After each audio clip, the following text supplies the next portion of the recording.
Welcome to Battling Adversity Session 1, where we are going to talk about what I call the storm. I grew up in Peoria, Illinois, where the Midwest storms were very common. And coming out of winters, going into spring, we used to see some of the craziest, just clouds circling, tornado warnings, thunderstorms that just used to blow through neighborhoods and look like a disaster scene. Growing up as a kid, a child, playing outside and, my grade school days where we would have a thunderstorm, we would have this way of understanding, and we were taught how to know how far the storm was. And so the first thing we could tell that the clouds were getting dark, the wind would shift, and you would kind of feel the moisture shift in the air and the temperature. And you would just kind of be playing basketball outside and just feel it, And then you look up and you see, the darkness, the clouds are moving faster. And then there it is. You hear this rumbling of thunder, very strong, like God's bowling upstairs in heaven. And it's just, you hear it from afar. And then you just, it's time to hurry back inside and probably get in the house, look for shelter, depending on how bad the storm is. And as a kid, you try to hold on to playing outside as long as you can, until the street lights come on. And so I'll be outside playing basketball or doing something. And then you see the lightning. And then you hear the thunder again and the lightning. And then the trick that we learned was you would count how many seconds in between you seeing the lightning and the thunder, and that would determine on how many miles away the storm was. And so we would do just that to continue playing outside till the last minute. And so we would actually sit there and do it. We would see the lightning, then we would go 1, 1,000, 2, 1,000, 3, 1,000, boom, you hear the thunder. Oh, we got 3 miles, we can keep playing. And so we would do that all the way to the point where, it got evidently clear and a little scary. Wind starts really picking up and blowing. Rain starts coming. Sometimes hail starts falling from the sky. And then we got to run back home. Mom, Dad looking for us. And then we just kind of sit inside till the storm blows over. In the Midwest, something simple as a thunderstorm felt like a tornado sometimes. I'm not going to go to the extent of tornadoes, but just with thunderstorms alone, the winds would blow, branches and leaves, rubbish, and lightweight things that would just blow around. The winds would be so strong. And sometimes inside as a child, it would be scary, but there was something we knew. We always survived them, number one. Number two, the next morning as a child would be one of those very fun moments where you go outside and see what the destruction was. And we'd take our bicycles, ride around, trees would fall over, smash cars. Windows would be broken, power lines would be all over the place, police, fire engines all out. Some houses caught fire from lightning hitting it.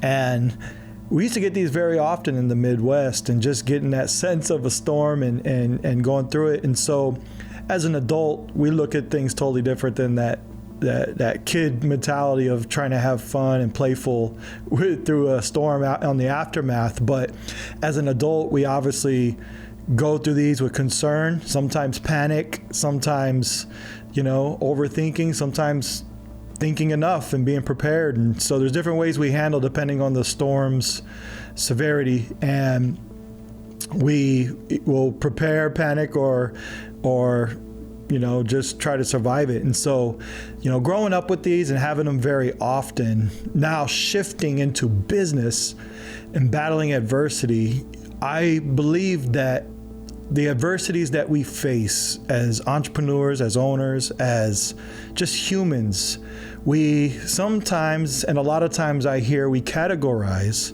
our adversity as a storm. Hey man, I'm going through a storm right now. And so, which ideally makes sense, but I feel like there's a way to approach a storm specifically compared to other adversities that we face.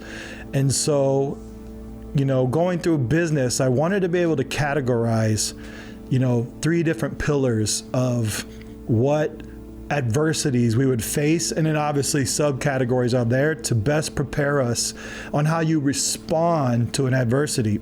In the Navy, there was this center. I was on a U.S. missile warship called USS Chosin, and CG-65, bad ship, man. This thing could shoot tomahawks from the Persian Gulf into Iraq, and we've done it. When I was there back in the Iraqi Freedom War, we could shoot torpedoes. We could shoot land, air, water. I mean, it were just a very battle-ready ship. And so my position when it came to general quarters, when you call action to everyone on the ship to get ready for war or get ready for a battle, no matter what you're doing, you could be on the mess decks eating lunch, playing dominoes, or sleeping, or just at your natural work job to help serve the ship to go on your long distance deployments. And you would hear general quarters go off, and you would literally run, get dressed, similar to what you see firemen do when the bell rings to get ready for a fire. We were similarly trained as firemen and respond accordingly on a ship. And the reason why we were trained as firemen, it was to prepare ourselves in case a missile hit, and a defense mechanism of making sure the ship hull gets prepared and put out fires. So we naturally had this battle-ready defense but offense of stance on a ship at all times. So when general quarters goes off, my position specifically was I was the communication point between the captain of the ship on the bridge to central command center in the middle of the ship. Central was, just as it sounds, it was a central hub to communicate what the captain's orders were to all 4 points of the ship. And what I would do, I would have headphones on and a microphone, and I literally took what the captain would speak to me and communicate to Central so they can put together their war plans and attack and defense modes in place. If a missile hit the right side of the ship, captain tells us what to do. I share that command to the Central, and then it would go into place. With this experience, I understand that how you respond to different battles is very important. One of the first things the captain would do, he would distinguish and categorize what kind of battle we were in, whether we were being attacked, whether we were getting ready to do a silent mission, there were so many different scenarios. He would categorize what we were doing first before coming up with how we respond. And that was very unique for me to understand that not all, and I believe we all can agree that not all adversities are the same, and we do not respond the same. So the storm is what I like to call something that is out of your control, just like a storm is. A storm comes, there's nothing you can do. You have to prepare for it, ride it through, and try to survive it. And that is typical of a storm. But there are 2 other pillars that I've created and categorized to help us on how we respond to battling adversity, not only in business, but also in life. The other 2 is the snake, and the third one, which we'll talk about, is the smoke. But this one, where we're going to focus today, is called the storm. So the storm is just what it is. It's something that's out of your control, and you have to ride it differently than how you would respond to a snake in business or the smoke, where it's self-inflicted decisions. And so the response level on this is what I want to talk about. I've prepared 4 different discernment tactics or strategies when you recognize it's a storm. So when you're looking at your business, you're looking at your life, you have to categorize it. Number one, is this something truly out of my control? Did I start this fire by a decision I made?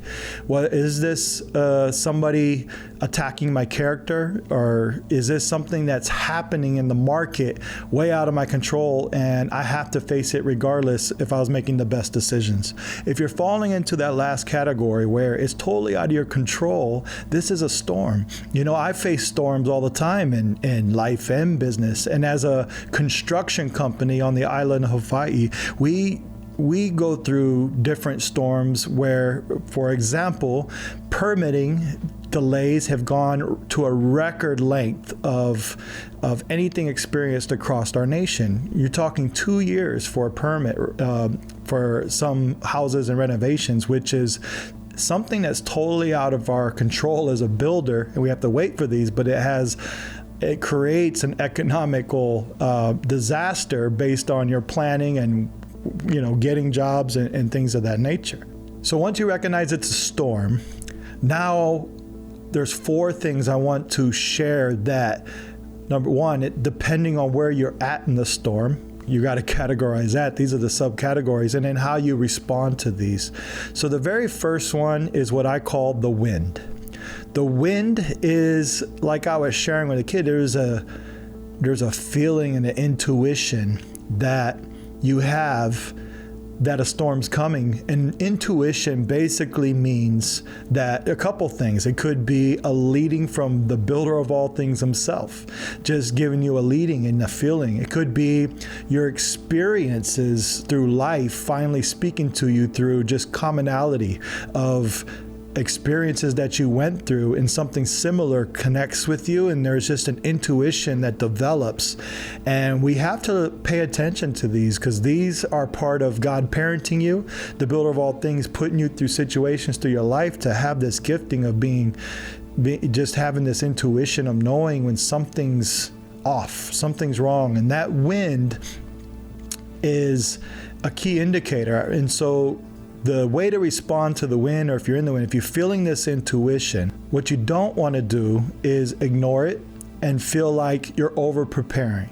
If you feel like you have an intuition, don't go over extensive and change your whole business model, but start thinking about, what is this that I'm feeling? Start looking at the market overall. Start looking at your business. Don't shy away from looking at some of the smaller details. Just check in on accounting and see if, you know, everything's lining up.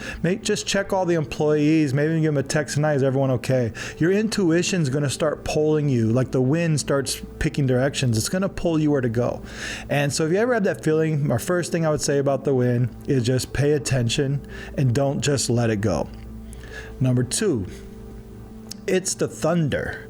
The thunder is when it's obviously something happening. You start hearing it. You start maybe hearing, hey, the employees said this, or you start reading an article about, for example, this permitting is delayed. You're hearing it. You're hearing the words and the chatter.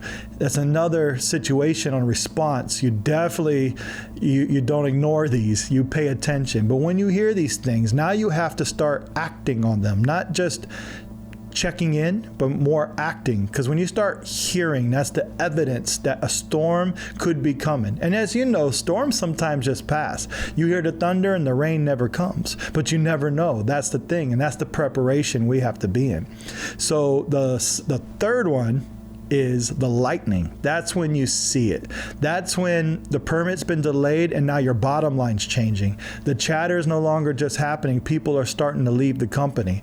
The stuff you're reading online, companies are starting to shut down. This is when you start actually seeing it. And at this point, the storm is right around the corner.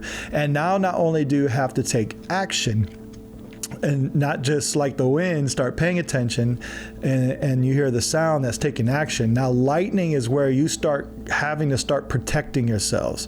Now, not only just taking action and solving issues, but now we're turning back on like protection mode. Now it's time to get in the house. Now it's time not to take that leap of faith and investment that we were going to take. Now is the time, not to go spend those dollars that we had prepared to buy new fleet vehicles, or just now it's the time to kind of pull back and prepare for could potentially be a hit. And the fourth one is the rain. If you're in this season where you're just in a storm in the rain and trying to figure out how to survive it, the same if you're preparing and the storm comes or if you're already in it. This is where we get into the spiritual side of things. This is where we get into the faith side of things. There's a story in the Bible, Mark 4:38, where Jesus was in the stern sleeping on a cushion. This was, Jesus set a GPS. He told the disciples, hey, we're going to go to the other side. Everyone got in. They got on the boat. And when Jesus set your GPS, if Jesus gives you vision in your business or in your life, and he sets the GPS and you start following that path and you're going, and Jesus is with you, this is what he's doing. He's on the stern, he's sleeping on a cushion. He's chilling, man. He's with you, right? There's no need to panic. But in this situation in the story, a storm came. It was shaking the boat. There was lightning, there was thunder, there was rain. Everything you heard, these guys were in there and they're panicking, just like probably adults do when we were kids and the storm was happening. And they were panicking so much, they woke Jesus up. Jesus said, ye of little faith. And he told the winds and the waves and the storm to stop. He said, be still, be quiet. And obviously, all those on the ship were amazed, like, whoa, even the winds and the waves obey you. It's crazy. Now they really recognized who he was. He was the builder of all things. He was the owner of all things, and he had the authority over all things. And if Jesus is in your boat, if Jesus is in your business, if the builder of all things is part of your foundation, and the storm comes, you can have faith resting in Jesus. As simple as that. There's a thing that I think about as a business owner, that storms are going to come. There's two things that could happen in the spiritual discernment of things. Is we could lay down with Jesus in the storm, or we can wake him up. We can wake him up out of panic, or we could wake him up out of faith. And so in the story, we heard them wake him up out of panic. I don't think there's anything wrong with waking up Jesus. I think we could wake him up with faith, because I do believe he still wants us to call on him and have that relationship of faith. I do believe Jesus was pleased that they still woke him up, because they could have did many other things, tried to handle the storm on their own. They could have just jumped off the boat. They could have done so many different things, but they chose to wake him up because they knew the builder of all things was there. Let me tell you this, if you're going through a storm right now and you're in the rain and it's obvious and it's beating you up in your business, I've been there. We've been there. Entrepreneurs, that's part of our journey. But I share you with this, if you have the builder of all things on your boat, you can wake him up. It's okay. It's okay. Wake him up out of faith. Say, hey, right now, what I would do, what I've done in my situation, I've gone into a private room and I just started crying out to Jesus to wake up.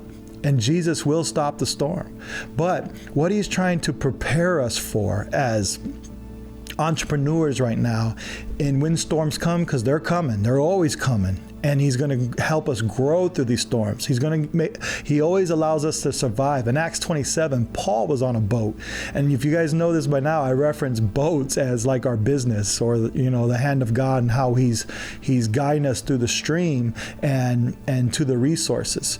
And Paul was on a boat, and that boat wrecked. There was a storm and it wrecked. The boat sunk.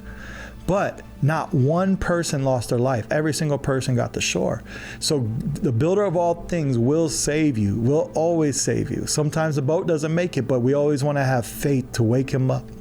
And there's something really unique here. Like his presence is key. His presence is key. When I say there's two options, one to wake him up or one to get on the pillow and rest with him.